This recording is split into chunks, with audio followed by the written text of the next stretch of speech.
ৰকিবুল হুছেইনৰ ওপৰত চলা আক্ৰমণৰ বিৰোধিতাৰে তেজপুৰত প্ৰতিবাদী কাৰ্যসূচী গ্ৰহণ কৰে শোণিতপুৰ জিলা কংগ্ৰেছে। তেজপুৰ জিলা কংগ্ৰেছৰ সভাপতি দাদুল বৰকটকীৰ নেতৃত্বত প্ৰতিবাদকাৰী কংগ্ৰেছৰ নেতাকৰ্মীয়ে তেজপুৰ ৰাজীৱ ভৱনৰ পৰা পদব্ৰজে শোণিতপুৰ জিলা আয়ুক্তৰ কাৰ্যালয়ৰ সমীপত সাব্যস্ত কৰে উত্তাল প্ৰতিবাদ। বিজেপি চৰকাৰ হয় হিমন্ত বিশ্ব মুৰ্দাবাদ হিমন্ত বিশ্ব মুৰ্দাবাদ বিজেপি গুণ্ডাগিৰি নচলিব বিজেপি গুণ্ডাগিৰি নচলিব go back BJP go back BJP go back Rakibul হুছেইনৰ ওপৰত আক্ৰমণকাৰী শাস্তি দিয়ক BJP go back Himanta Biswa হুঁচিয়াৰ বিজেপিৰ গুণ্ডাগিৰি নচলিব বিজেপিৰ গুণ্ডাগিৰি নচলিব। প্ৰতিবাদী এই কাৰ্যসূচীত অসম প্ৰদেশ কংগ্ৰেছৰ মিডিয়া কোষৰ অধ্যক্ষ বেদব্ৰত বৰাইও অংশগ্ৰহণ কৰে।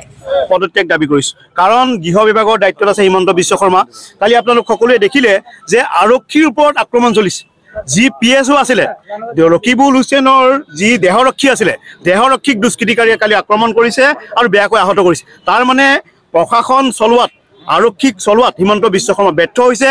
গতিকে গৃহমন্ত্ৰী হিচাপে হিমন্ত বিশ্ব শৰ্মাৰ পদত্যাগ কৰিব লাগে আৰু ভাৰতীয় গণতন্ত্ৰ সুৰক্ষিত কৰিব লাগে, ভাৰতীয় সংবিধান সুৰক্ষিত কৰিব লাগে। আৰু এটা সকিয়নি দিছোঁ, কংগ্ৰেছ কৰ্মীক ওপৰত এই ধৰণৰ আক্ৰমণ আমি কোনো কংগ্ৰেছ কৰ্মীয়ে মানি নলওঁ আৰু ইয়াৰ প্ৰতিবাদ চলিব যেতিয়ালৈকে নজিৰবিহীন যেতিয়ালৈকে শাস্তি নাপায় দোষীয়ে তেতিয়ালৈকে সমগ্ৰ দেশ জুৰি ইয়াৰ প্ৰতিবাদ চলি থাকিব।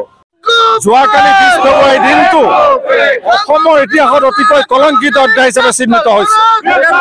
আপোনালোকে দেখিছে যে ধুবুৰী লোকসভাৰ সমষ্টিৰ সাংসদ প্ৰাক্তন মন্ত্ৰী ৰকিবুল হুছেইন ডাঙৰীয়া আৰু তেখেতৰ সুসন্তান তানজিল হুছেইন ডাঙৰীয়াক যোৱাকালি তেখেতৰ নিজা সমষ্টিতে ৰূপহীহাট অঞ্চলত দিন দুপৰতে বিজেপিৰ গুণ্ডা বাহিনীয়ে তেখেতক আক্ৰমণ কৰিছে আৰু তেখেতক পানী মৰাৰ চেষ্টা কৰিছে। আমি লক্ষ্য কৰিছো যে হিমন্ত বিশ্ব শৰ্মা ডাঙৰীয়া যেতিয়াই মুখ্যমন্ত্ৰী আসনত বহিছে তেতিয়াই অসমৰ জনসাধাৰণৰ নিৰাপত্তা নাইকিয়া হৈছে আৰু বিশেষকৈ কংগ্ৰেছ কৰ্মীসকলৰ নিৰাপত্তা নাইকিয়া হৈছে। ইয়াৰ আগতেও যেতিয়া অসমত ৰাহুল গান্ধী ডাঙৰীয়া আহিছিলে তেখেতৰ গাড়ী আক্ৰমণ কৰা হ'ল। আমাৰ নদুৱাৰ সমষ্টিত ভূপেন বৰাক হত্যা কৰাৰ চেষ্টা কৰা হ'ল আৰু মই জিলা সভাপতি যোৱা লোকসভাৰ নিৰ্বাচনত মোক পানী মৰাৰ কাৰণে চেষ্টা কৰা হ'ল। গতিকে এই বিজেপি চৰকাৰখনে হিমন্ত বিশ্ব শৰ্মা অহাৰ লগে লগে পুলিচ প্ৰশাসনক তেওঁলোকে নিজৰ বহতীয়া কৰি আমাৰ জনসাধাৰণৰ ওপৰত অত্যাচাৰ চলাই আহিছে।